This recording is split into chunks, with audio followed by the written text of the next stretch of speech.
honourable delegates, a very good morning to you all. For the European Commission, the Association of European Water Regulators is very important in implementing the green and digital transition in the water sector.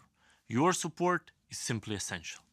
Europe is facing growing challenges to its climate and its limited natural resources. We need cooperation with you to ensure that effective and sustainable water management becomes a reality on the ground. You will be covering many important topics today, but I'll concentrate my remarks on three. The first of these is the pace of change. Here in the EU, our water management is moving in the right direction. But the pace is still too slow. A few days from now, the Commission will publish the 6th Water Framework Directive implementation report. It confirms what we already know. Progress towards good status for EU water bodies by 2027 remains steady. But if the current speed continues, we will probably miss the goal. It's time to pick up the pace. And European Green Deal shows us how it can be done. Under its zero pollution ambition, we aim to ban PFAS. Under the Farm to Fork strategy, we aim to cut the use of toxic pesticides and fertilizers and reduce nutrient losses. And under the biodiversity strategy, we'll propose a new nature restoration law, which is sure to benefit aquatic ecosystems, helping them deliver the many services we rely on. We know it won't be easy. The investments needs are huge, and measures will be slow to deliver. But the longer we wait, the tougher it becomes, so we need more action today. My second point is about implementing and improving EU law. We need alternative sources of water. They need to be viable and safe. They will be key to enhancing our collective resilience to the challenges of climate adaptation. The new legislation on water reuse in irrigation recently came into force. Now it's time to accelerate the uptake, not just in agriculture, but elsewhere as well. That means measures to boost public confidence and smart pricing that factors in water stress and the needs of vulnerable users. The revision of the Drinking Water Directive is also complete, increasing access to healthy tap water across the continent. The new rules are in line with the latest scientific consensus on the substance toxicity. I'm counting on all water operators and all member states to ensure their implementation from January 2023 across the board. As we announced in the Zero Pollution Action Plan, 3 more legislative proposals are on the way. The first is the list of substances in groundwater and surface water to be reduced or phased out. We will update this to reflect the latest scientific evidence. Secondly, we will revise the Industrial Emissions Directive, bringing more polluting sectors under its scope and helping us tackle pollution at source. And thirdly, we will revise key aspects of the Urban Wastewater Treatment Directive.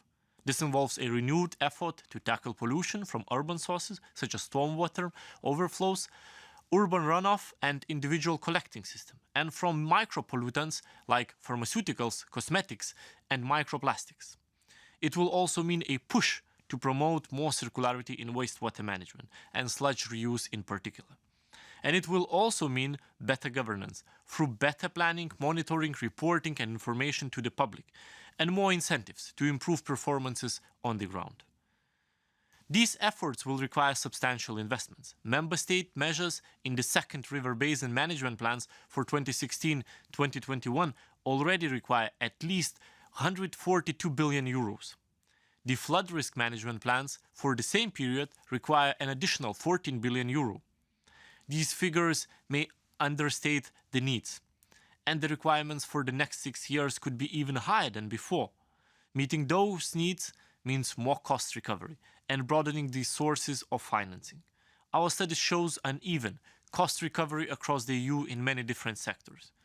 The European Court of Auditors is calling for a wider application of the polluter pays principle and smarter pricing. I have to agree.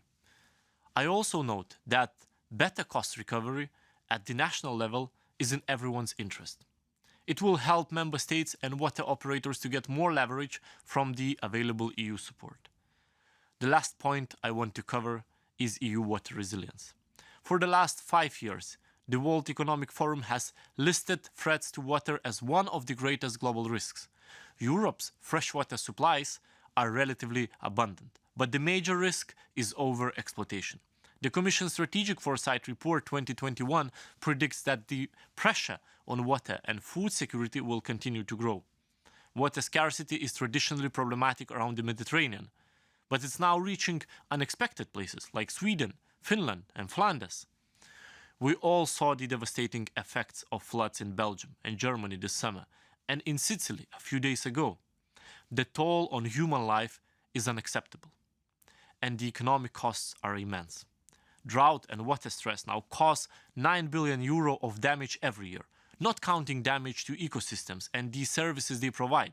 The most common climate scenarios show the impact of droughts on the EU economy reaching €65 billion a year by the end of the century. Our response must be a water resilience agenda.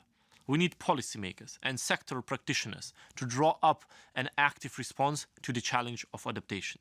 And here again, the Green Deal is showing the way.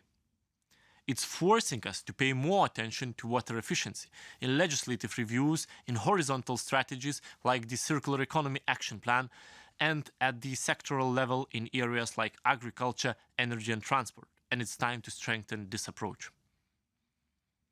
Ladies and gentlemen, we are heading in the right direction. For improving water quality and quantity, we have the tools we need. But now, let's speed up the pace and look more closely for ways to improve our water resilience. We owe that to our citizens and we need to deliver. Best wishes for a successful conference. Thank you.